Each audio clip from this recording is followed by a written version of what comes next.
সুপ্রিয় দর্শক শ্রোতা, আমি নিজামূলক বিপুল দেশবার্তা টকশো থেকে আপনাদের সবাইকে স্বাগত জানাচ্ছি। যে যেখান থেকে এই অনুষ্ঠান দেখছেন দেখবেন, সবার প্রতি শুভেচ্ছা এবং শুভকামনা। প্রতিদিন সন্ধ্যা 7টায় আমরা আপনাদের সামনে হাজির হই সমসাময়িক বিষয় নিয়ে, রাজনীতি, অর্থনীতি, সংস্কৃতি, সামগ্রিক নানা বিষয় নিয়ে। বর্তমানে বাংলাদেশের রাজনৈতিক পরিস্থিতি একটা টালমাটাল অবস্থার মধ্যে দিয়ে যাচ্ছে। নির্বাচনকে সামনে রেখে নানা জল্পনা কল্পনা আছে। এরই মধ্যে এই 12 ফেব্রুয়ারি নির্বাচনকে ঘিরে এখন রাজনীতি পুরোটাই গুলশানমুখী কিংবা তারেকমুখী। রাজনৈতিক দল থেকে শুরু করে ব্যবসায়ী নেতারা সবাই এখন তারেকের সঙ্গেই দেখা করছেন, কথা বলছেন, সাক্ষাৎ করছেন এবং তাদের মতামত দিচ্ছেন, মতামত জানারও চেষ্টা করছেন।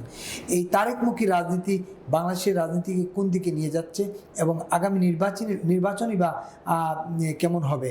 নির্বাচন নিয়ে যে জল্পনা কল্পনা, এখনও নানা ষড়যন্ত্রের কথা বলা হচ্ছে, সেগুলো কতটা আসলে প্রাধান্য পাবে? ষড়যন্ত্র, নির্বাচন কি আদৌ 12 ফেব্রুয়ারি সম্ভব? এইসব নানা বিষয় নিয়ে মানুষের কৌতূহলের শেষ নেই। এ নিয়ে আমরা আজকে আলোচনা করব। আমাদের আজকের অনুষ্ঠানের অতিথি হচ্ছেন নাজমুল হক প্রধান, সাধারণ সম্পাদক, বাংলাদেশ জাসদ, সাবেক এমপি। প্রধান ভাই, আপনাকে স্বাগতম দেশবার্তা টকশোতে। অসংখ্য ধন্যবাদ আপনাকে। আসলে আপনি একটা ভালো বিষয় অবতারণা করেছেন, কিন্তু এই ভালো বিষয়ে অবতারণার মধ্যে যেহেতু আপনি সাংবাদিক, আপনার কথা এরকমই হবে স্বাভাবিক। আসল জিনিসটা বের করতে চাবেন, সেটা হচ্ছে যে বাংলাদেশে বর্তমানে নির্বাচন বা বাংলাদেশ সামগ্রিক অবস্থা তারেকমুখী বা গুলশানমুখী না, এটা গণতন্ত্রমুখী। আমি প্রথম কথাটাই বলি, গণতন্ত্রমুখী।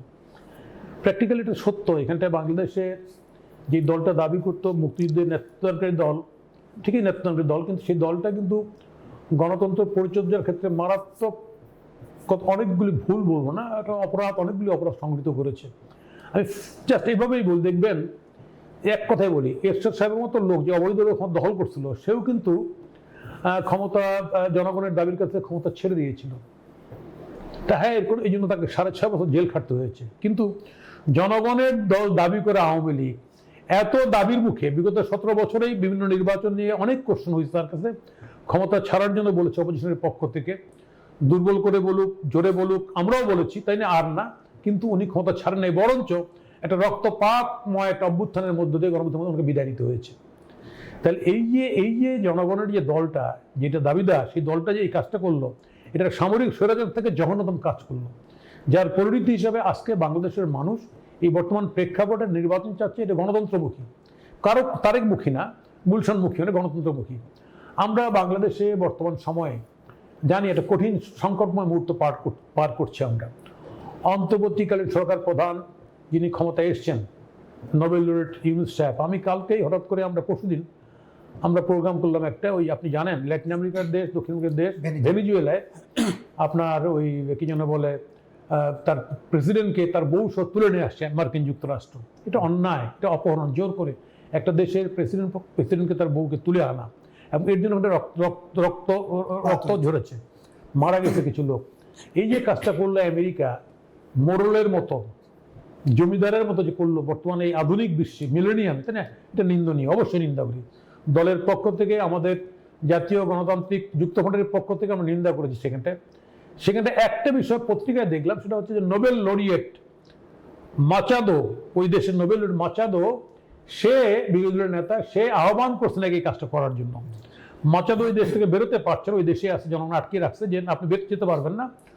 নোবেল লরিয়েটের আহ্বানের কারণে উনি এইরকম কাজটা করছে, এটা পত্রিকার নিউজ। আমি জানি না সেই নোবেল লরিয়েটের সঙ্গে বাংলাদেশ নোবেল লরিয়েটের যোগাযোগ আছে কিনা, কিন্তু অভ্যুত্থানের পরে এখানটা এই নোবেল লরিয়েটের কথা আমাদের প্রত্যাশা ছিল, জাতির প্রত্যাশা ছিল আইন শৃঙ্খলার উন্নতি করবেন, গুম খুনের বিচার করবেন, টাকা যারা পাচার করেছে তাদেরকে আইনের আওতায় আনবেন, এবং বাংলাদেশে একটা উপযুক্ত নির্বাচনের পরিবেশ উনি গঠন করবেন। কিন্তু দুর্ভাগ্যের বিষয়, আজকে এখানটায় প্রায় 1.5 বছরের সময়কাল অতিক্রম করছে, সামনে ভোটের কথা আসছে না, কিন্তু সেটা এখনো আশানুরূপ উন্নতি হয়নি। এখনো বিভিন্ন জায়গায় বিভিন্ন ঘটনা ঘটতেছে। আমি আশ্চর্য হব না যদি এই নোবেল লরিয়েটে আমেরিকার এই যে আজকের যে ঘটনা, এই ঘটনার সঙ্গে বাংলাদেশে এই পটপরিবর্তন সম্পর্ক আছে কিনা আমি জানি না, কিন্তু এগুলো জনগণের আকাঙ্ক্ষা ছিল একটা উপযুক্ত গণতান্ত্রিক পরিবেশ। আজকে সেই গণতান্ত্রিক পরিবেশের কারণে বর্তমান বৃহৎ দল বিএনপির যে নেতা তারেক জিয়া, উনি বোধহয় আজকে কালকের মধ্যেই চেয়ারপারসনের দায়িত্ব গ্রহণ করবেন। ওনাকে আগাম অভিনন্দন জানাই আমি এই কারণেই যে উনি দায়িত্ব গ্রহণ করতে আছেন। আমার বিশ্বাস ওনার মাতা এবং ওনার পিতা দুজনেই এদেশের সন্ধিক্ষণের খারাপ সময়ের মধ্যে ওনারা দায়িত্ব গ্রহণ করেছেন এবং এবং এবং নেতৃত্ব প্রদান করেছেন। আমার বিশ্বাস বাংলাদেশের বর্তমান যে সংকট, এখানটায় একটা জঙ্গিবাদী শক্তির উত্থান এবং বাংলাদেশের গণতন্ত্রের সংকটাপন্ন করা, এই জায়গার থেকে বাংলাদেশটাকে মুক্তিযুদ্ধের ধারায় ডেফিনেটলি মুক্তিযুদ্ধের মান সম্মান গৌরব অক্ষুণ্ণ রেখে তারেক জিয়া সাহেব গণতন্ত্রটাকে আরও বিকশিত করবেন। এখানটায় আমি ওই যে গুলশানে তার বাসায় আমরা গতকালকে আমরা আমাদের গণতান্ত্রিক জাতীয় গণতান্ত্রিক যুক্তফ্রন্টের পক্ষ থেকে আমরা দেখা করতে গিয়েছিলাম। আমাদের সঙ্গে অনেকক্ষণ মত বিনিময় হয়েছে। আমরা ডেফিনেটলি তারেক জিয়ার কাছে আগের যে তারেক জিয়া আর 17 বছর বাইরে থাকার তারেক জিয়ার মধ্যে পার্থক্য খুঁজে পেয়েছি আমরা। ওনার স্বাস্থ্যনীতি সম্পর্কে কী করবেন, উনি উনি উনি ওই যে সেফটি নেটস আপনার গরিব মেহনতি মানুষের কী করবেন, উনি সামগ্রিক বিষয়ের পরিকল্পনা আমাদের সামনে তুলে ধরেছেন। উনি আমাদের কথাও বেশ মনোযোগ সহকারে আগে শুনেছেন, আগে কোনো কথা বলেননি, পরিচিত হয়েছেন, আমাদের কথা শুনেছেন, তার মানে কথা বলেছেন। ফলে বর্তমান সময়ে এই যে স্রোত চলছে, আপনি যেটা বললেন, হ্যাঁ জনগণ যাচ্ছে তার এটা আমরাও দেখেছি। আমরা থাকতে থাকতে অসংখ্য লোকের বাইরে ভিড়, কেউ অ্যাপয়েন্টমেন্ট করে গেছেন, কেউ অ্যাপয়েন্টমেন্ট করে যাননি, তাই না, সবাই দেখা করবেন। এটা আমি খুব পজিটিভ, খুব ইতিবাচকভাবে দেখতেছি। আমি আশা করব তারেক জিয়া এই বর্তমানে এই সংকটটা যথাযথভাবে উনি এই সংকটটাকে উপলব্ধি করে জনগণকে বাস্তবসম্মত পথ দেখাবেন। আমরা আশা করেছি, আশঙ্কা করেছি সামনের যে নির্বাচনটা কোনো জোর জবরদস্তি নির্বাচন না। এখানে যে স্লোগানটা আমরা দিয়ে এসেছি, জনগণ যার ভোট যাকে খুশি তাকে দেবে, কেউ কারো উপর কোনো চাপ প্রয়োগ করবে না, কোনো সম্প্রদায় গোষ্ঠী যাতে মনে না করতে পারে যে এই ভোটটাকে আমাকে নিষ্পেষিত করার জন্য, অথবা আমার ছাড়াই এই ভোটটা হোক, এটা এরকম চাচ্ছে, আমাকে যেতে দিচ্ছে না সেন্টারে, এরকম যাতে কেউ মনে না করে, সবাই যাতে উন্মুক্ত হয়ে ভোট দিয়ে যেতে পারে। আমরা এই আর্জিটাই ওনার কাছে রেখেছি, উনি আমাদের সেই আর্জিটা গ্রহণ করেছে।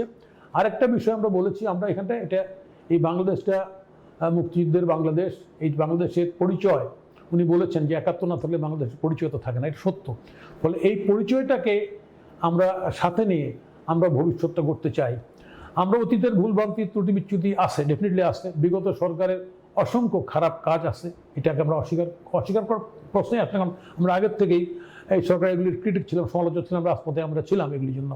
আমরা বর্তমান সময়ে সমস্ত রাজনৈতিক শক্তির কাছে আমাদের এই আহ্বান, আমরা আসেন এরকম একটা পরিবেশ আমরা গড়ে তুলি, যে পরিবেশটা আগামী দিনের বাংলাদেশের যে উন্নয়ন, এটা সহায়ক হয়।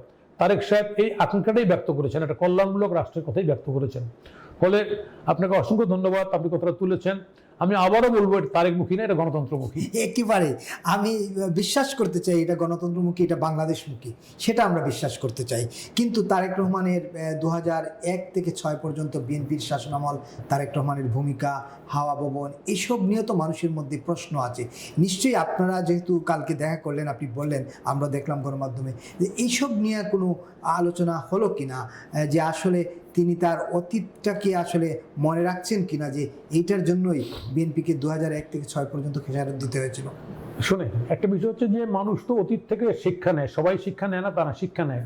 ওই যে বলেন ইতিহাস থেকে সবাই শিক্ষা নেয়, ইতিহাস থেকে কেউ কেউ শিক্ষা নেয় এবং কেউ কেউ ভালো করে। এটা ঠিক আপনি বলেছেন। তারেক সাহেব যখন এখানটায় নতুন রাজনীতি প্রবেশ করেছেন, তখন বিএনপির একটা স্বার্থান্বেষী গোষ্ঠী ওনাকে, এরকম আমরা দেখেছি বিভিন্ন ডিস্ট্রিক্টে গেছেন, যেমন নাটগ্রাম পরিষ্কার মনে করছে, ওনাকে হাতির পিঠে চড়িয়ে ওনারা নিয়ে গেছেন। আমার বিশ্বাস তারেক জিয়া এখন হাতির পিঠে নাই, উনি ধরণীতে এই মাটির উপরে উনার পা রেখেছেন এবং উনি যৌক্তিকভাবে ওনার বিগত যে ত্রুটিগুলি উনি নিশ্চয়ই এগুলি খেয়াল করবেন। গণতান্ত্রিকভাবে আমরা যারা রাজনীতি করি, তারা আমাদের তো দায়িত্ব হচ্ছে ত্রুটিগুলি ধরিয়ে দেওয়া। আমার বিশ্বাস বিগত সময়ের যে ওনার ভুলের যে খেসারত জাতি দিয়েছে, উনিও দিয়েছেন, এটা আমার বিশ্বাস করি উনি এর থেকে উতরে যাবেন এবং উতরে গেছেন অলরেডি।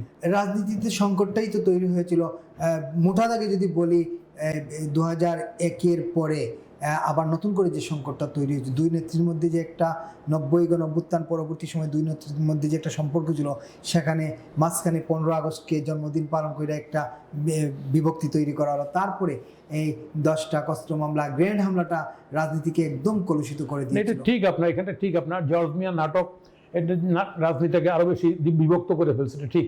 যেটা মূল যে বিষয়টা আপনারা বলছেন না, সেটা হচ্ছে যে আমি বলি যে বিরোধী দল হিসাবে দায়িত্ব পালন করার ক্ষেত্রে বিএনপি অ্যাজ এ হোল, এটা তারেক সাহেবের দোষ না, বিএনপি ফেল করেছে। ফেল করলো কেন বিএনপি? আপনি খেয়াল করবেন, আপনার 90-তে অভ্যুত্থান হওয়ার পরে বিএনপি কেয়ারটেকার গভর্নমেন্টের মাধ্যমে বিএনপি ক্ষমতায় আসীন হলেন। বিএনপি 96-এর পরে কিন্তু কেয়ারটেকার গভর্নমেন্ট আমাদের ইলেকশন করতে চাচ্ছেন না। ওনারা ইলেকশন করবেন কি দিয়ে? দলীয় হবে। এবং দলীয় করলেন, শেখ হাসিনা অপরাধ ইভেন জামাতও সেটা বিরোধী দলে আসে এমন আন্দোলন করলেন যে সেই ভোটটা টিকাইতে পারলেন না। অল্প দিনের মধ্যে সেই ভোটটা বাতিল করতে বাধ্য হলো এবং ক্যাটেগরি ফিরে আসতে বাধ্য হলো ক্যাটেগরি গভর্নমেন্টে। আবারও বিএনপি একটা লড়াই সংগ্রাম করে এখানটা বাংলাদেশের মানুষ ঠিকই আওয়ামী লীগকে দেখেছে 96 to 2001 দেখেছে, তাই না? 2001 ভোটে আবার বিএনপি ক্যাটেগরি গভর্নমেন্ট ইলেকশনে বিএনপি পাওয়ারে আসলেন, জামাত সহ পাওয়ারে আসলেন। পাওয়ারে এসে আবার বিএনপি কিন্তু এখন বিচারপতি বয়স বাড়ানো একটা ব্যবস্থা আবার ওই রকম কুক্ষিত করার চেষ্টা করলেন এবং সেই সময় লগি বৈঠক আমরা সব একটা আন্দোলন হয়েছে।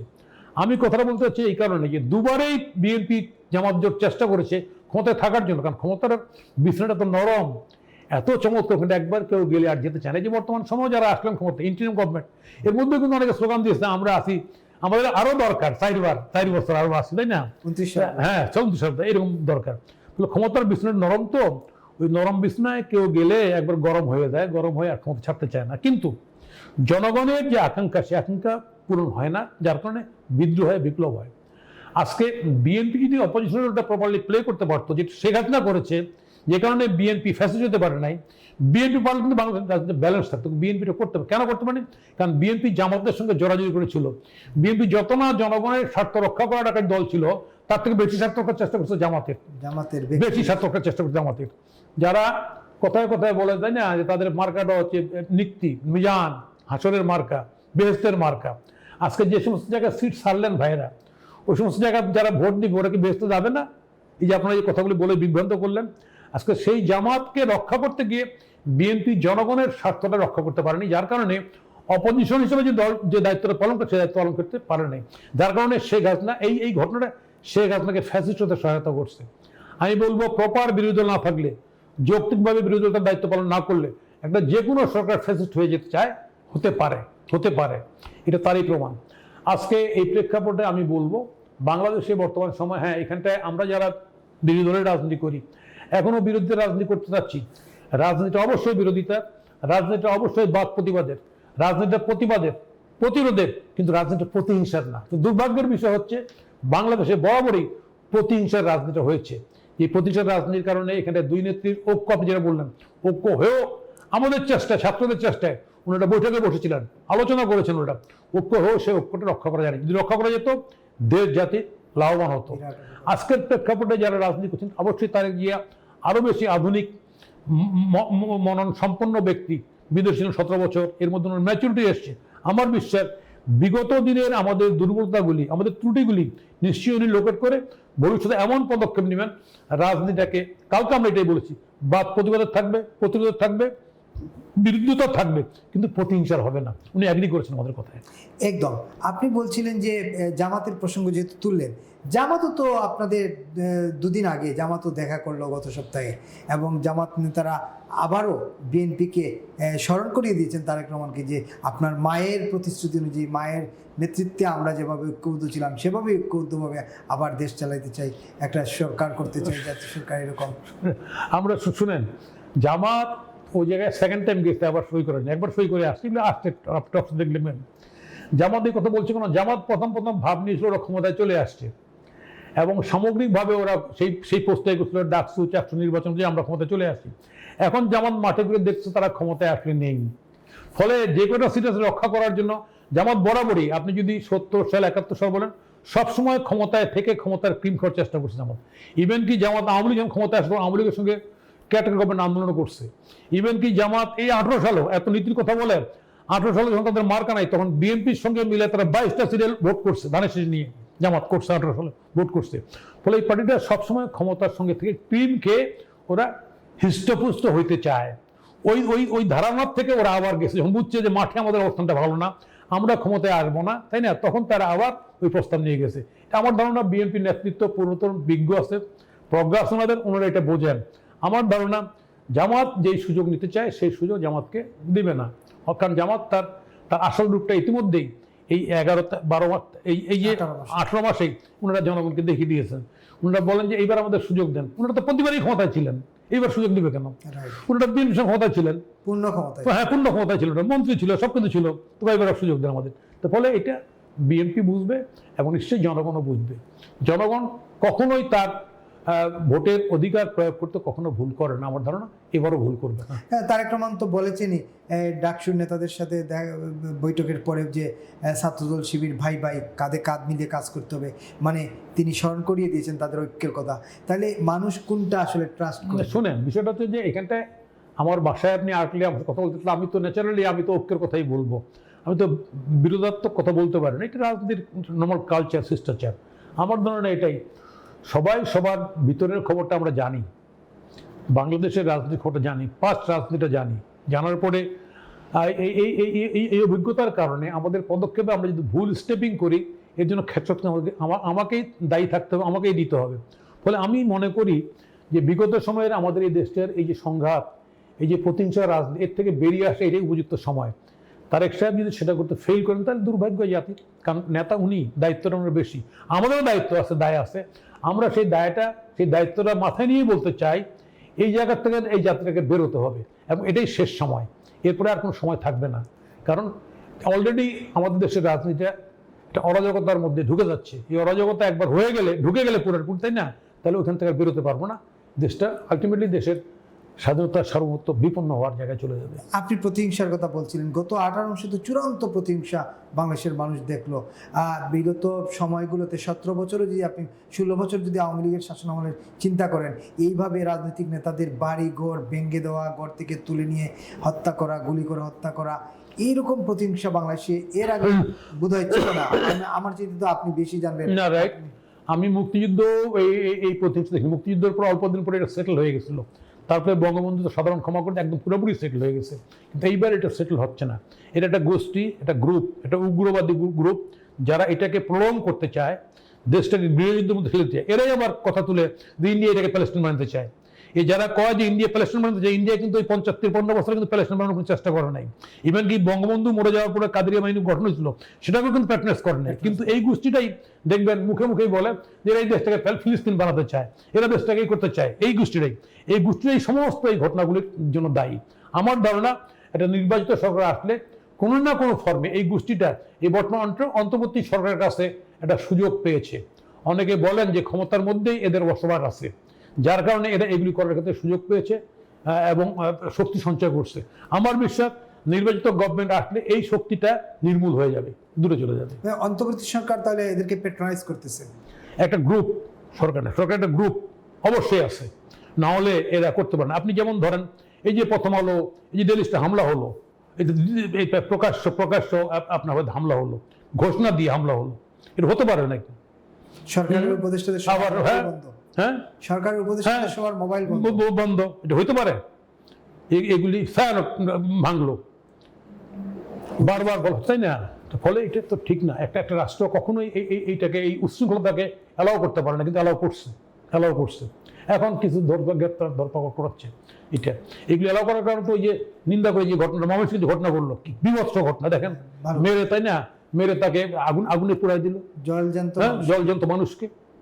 হতে পারে এটা সভ্য সমাজ, এটা হতে পারে। হ্যাঁ, অভিযোগ থাকলে তার বিচার হবে, তার জন্য আইন সুরক্ষার বাহিনী আছে, আইন আছে, প্রশাসন, সবকিছুই আছে।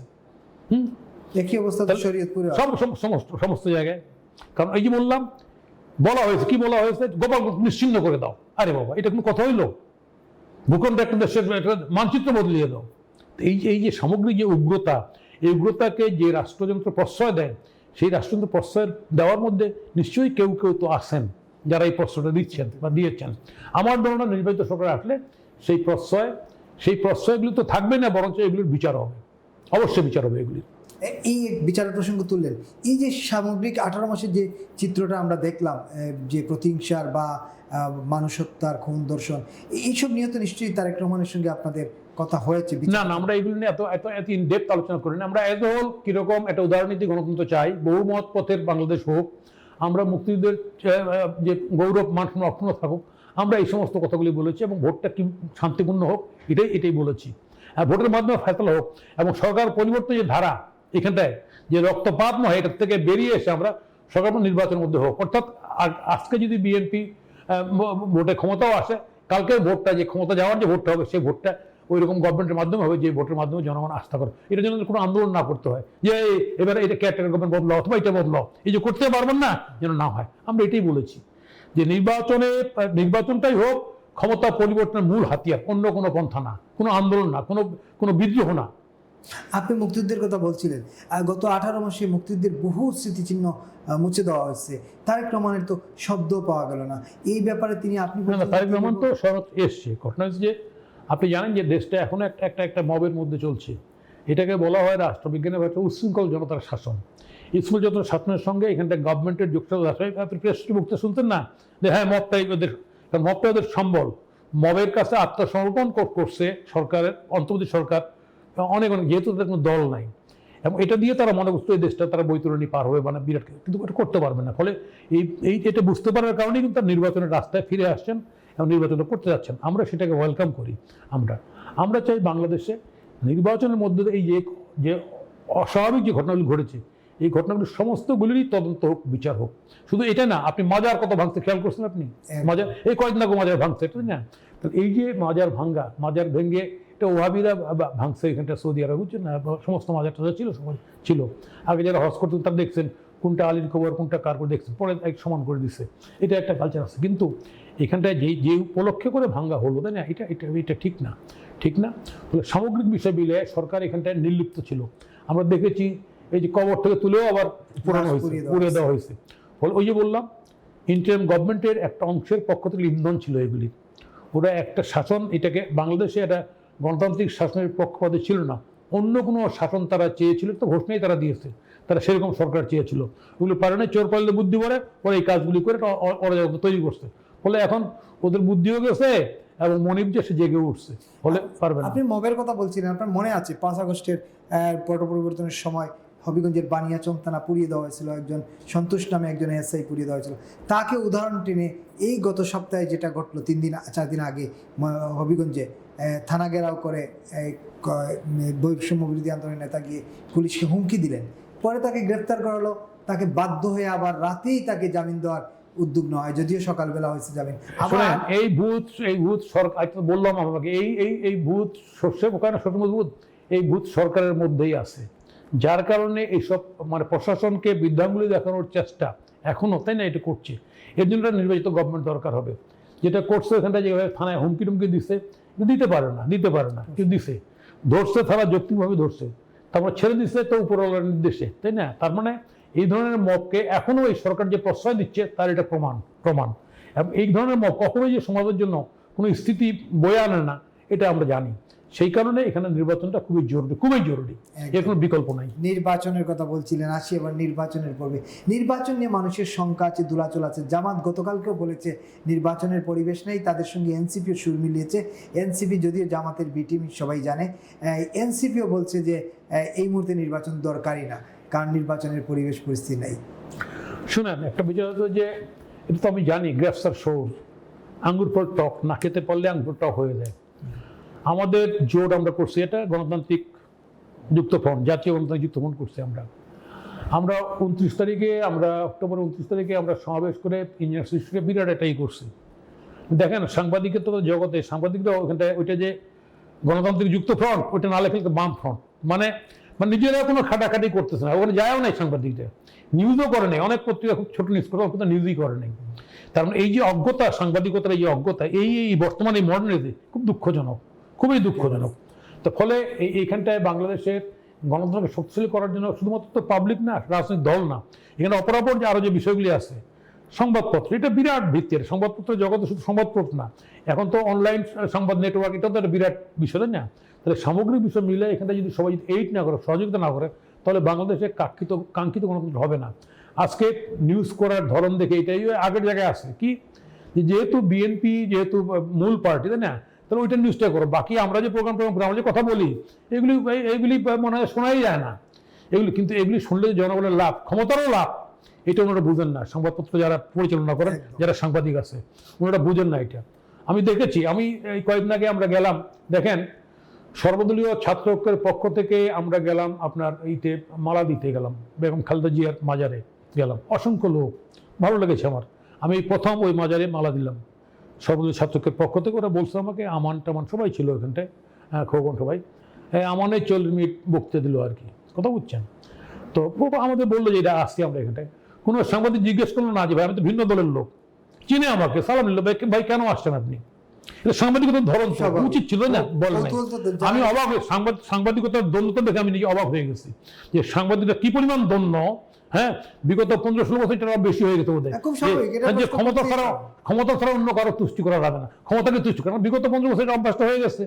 ফলে এই যে অভ্যাসটা হয়ে গেছে, অভ্যাসের পরিবর্তন তো হচ্ছে না। ওইটা দেখছে নতুন যারা সাংবাদিকতা করতেছেন ওইটার বিরুদ্ধে, তাই না, এরাও একই কাজটাই করতেছেন। আমি গণতন্ত্রের জন্য, সামনের বাংলাদেশ, ভবিষ্যৎ বাংলাদেশের জন্য আমি সাংবাদিকদের এটা পরিহার করার জন্য অনুরোধ করতেছি। আমি একদম লেজুর ভিত্তিক সাংবাদিক, হ্যাঁ, অনুরোধ করতেছি একেবারে। তার মানে তাহলে জামাতের এই চেষ্টা, শোনা যাচ্ছে জামাত নির্বাচনকে থামিয়ে দেওয়া, পিছিয়ে দেওয়ার চেষ্টা করছে না। এটা তো বৃক্ষ কি নাম তোমার ফলে পড়েছে। ওই যে বললাম আঙ্গুর ফল টক খেতে না পারলে অনেকে বলতে পারে যে আঙ্গুর ফল টক, তাই না? নির্বাচনে কাঙ্ক্ষিত ফল লাভ না বলতে পারে। আমরা তো নির্বাচন করতে যাচ্ছি যুক্ত ফ্রন্ট, আমরা যে সব ভোটে জিতবো তা নাও হইতে পারে, তাই না? তার মানে কি আমরা বলবো নির্বাচন খারাপ? নো। আমরা যে রাজনৈতিক দলের দায়িত্ব আছে বাংলাদেশে নির্বাচনী প্রক্রিয়াটাকে সহায়তা করা, যাতে নির্বাচনী প্রক্রিয়ার মধ্যে বাংলাদেশ সামগ্রিক সমস্যাগুলি হয়। কালকে বিএনপি ক্ষমতায় এসে যদি বিএনপি ত্রুটি করে, ভুল করে, নিশ্চয়ই জনগণ চেঞ্জ করবে, অসুবিধা কি? এই জন্য আমার কি যেন বলে, বিচলিত হওয়ার কোনো কারণ নাই তো। এটাই পথ, এটাই মত পৃথিবীতে। যেটার জন্য আন্দোলন হলো গত 15 বছর, বিএনপির ভাষায় 15-16 বছর ধরে তারা আন্দোলন করছিলেন, অন্যরা আন্দোলন করছিলেন, একটি অংশগ্রহণমূলক, সবার অংশগ্রহণমূলক নির্বাচন। সেই নির্বাচন কি দেখছেন কিনা? একটা বিষয় একটু পরিষ্কার করে বলি, সেটা হচ্ছে যে প্র্যাকটিক্যালি আওয়ামী লীগ যেই ফর্মে ভোট টোট করছিল, একই ফর্মে ধরুন ভোটটা হচ্ছে, আওয়ামী লীগ বাদ আছে এই জায়গায়। আমরা এটা ইনক্লুসিভ, সবার অংশগ্রহণ নির্বাচন চেয়েছিলাম। আমরা মনে করেছিলাম দলগতভাবে যে আওয়ামী লীগের যারা অন্যায় করছে, হ্যাঁ, এদের আচার বিচার যারা চলছে, এই লোকগুলি নির্বাচনের বাইরে থাক। এই লোকগুলি সবাই বাইরে থাক, নির্বাচন এগুলি পলাতক আছে। কিন্তু নির্বাচনটা হোক, বাকি অংশমূলক হোক, সবাই অংশগ্রহণ করুক। কিন্তু সেটা করে নাই গভর্নমেন্ট। ঠিক আছে, না করলেও যে খুব বেশি, হ্যাঁ, কিন্তু বাট এটাকে এই সহযোগিতা করার জন্য বাকি যে ফোর্সগুলি করছে, নির্বাচন করছে, এদের প্রতি সরকারের, রাষ্ট্রের দৃষ্টিভঙ্গি কমন, সাধারণ হতে হবে। যদি বিশেষ পক্ষপাতমূলক দৃষ্টিভঙ্গি গ্রহণ করে, তাহলে নির্বাচনটা কোশ্চেন আবার ত্রুটিপূর্ণ হয়ে যাবে, কোশ্চেন হয়ে যাবে। আমি চাবো সরকার, তার এই বর্তমান ইন্টারিম সরকার, তার এইটাকে অ্যাভয়েড করে বাংলাদেশের নির্বাচনটাকে যাতে সুষ্ঠু হয়, সুন্দর হয়, এর প্রশ্ন কোনো আতানো নির্বাচন ওইটা করার চিন্তা করা হবে জাতির জন্য মারাত্মকই। আমার ধারণা জামাতরা ওই ধরনের কিছুটা চাচ্ছে, যে আমাদেরকে কিছু সিড মিট দেওয়াটা হোক, দিলে ওনারা চুপচাপ থাকবে। আমার ধারণা ওনাদের বক্তব্য ধরন দেখে আমি আশা করি সেই জায়গা থেকে সরে জনগণের কাতার দাঁড়ান। জনগণ যাকে ভোট দিবে, আপনারা দিলে আপনারা এখন ক্ষমতা, অসুবিধা কি? কিন্তু নির্বাচন করবেন না, এই করবেন কেন বলতেছেন? এগুলি প্রয়োজন নেই। নির্বাচনটা হোক, নির্বাচনের মধ্যে নির্বাচিত সরকার আসুক, রাজনীতি করার সুযোগটা আরো বিকশিত হবে। এই মনে করেন আবার তো একতরফা নির্বাচন, আপনি যেটা বলছিলেন, আবার তো একটা একপক্ষীয় নির্বাচন, অনেক মানুষকে বাদ না। একপক্ষীয় নির্বাচন শুনেন, এখানটা আওয়ামী লীগ যে দলটা বলছেন আপনি, সেই দলটা হ্যাঁ ডেফিনেটলি বড় দল ছিল, কিন্তু আওয়ামী লীগ বিগত সময়ে ইভেন কি যেবার আমি দামে ভোটটা করলো, আপনি জানেন সেই ভোটে আওয়ামী লীগের 5 থেকে 10% লোক পড়ে নাই, প্রতিনিধন দেখাইছে। তা আওয়ামী লীগ এই নির্বাচনগুলো ফ্যাব্রিকেট করছে। অ্যাকচুয়াল আওয়ামী লীগের স্ট্যান্ড কি এখন, তাই না? এটা তো আওয়ামী লীগকে ভোটে প্রমাণ করতে হবে এসে। আওয়ামী লীগ তো নিজেই এটাকে নষ্ট করছে। আওয়ামী লীগ তো ভোটে আসতেই যায় না, নিজেই নষ্ট করছে। এখন না, আমি তো আওয়ামী লীগ নষ্ট করছে, তার আমলে যে ভোট দিয়েছে ভোটই নষ্ট করছে আওয়ামী লীগ।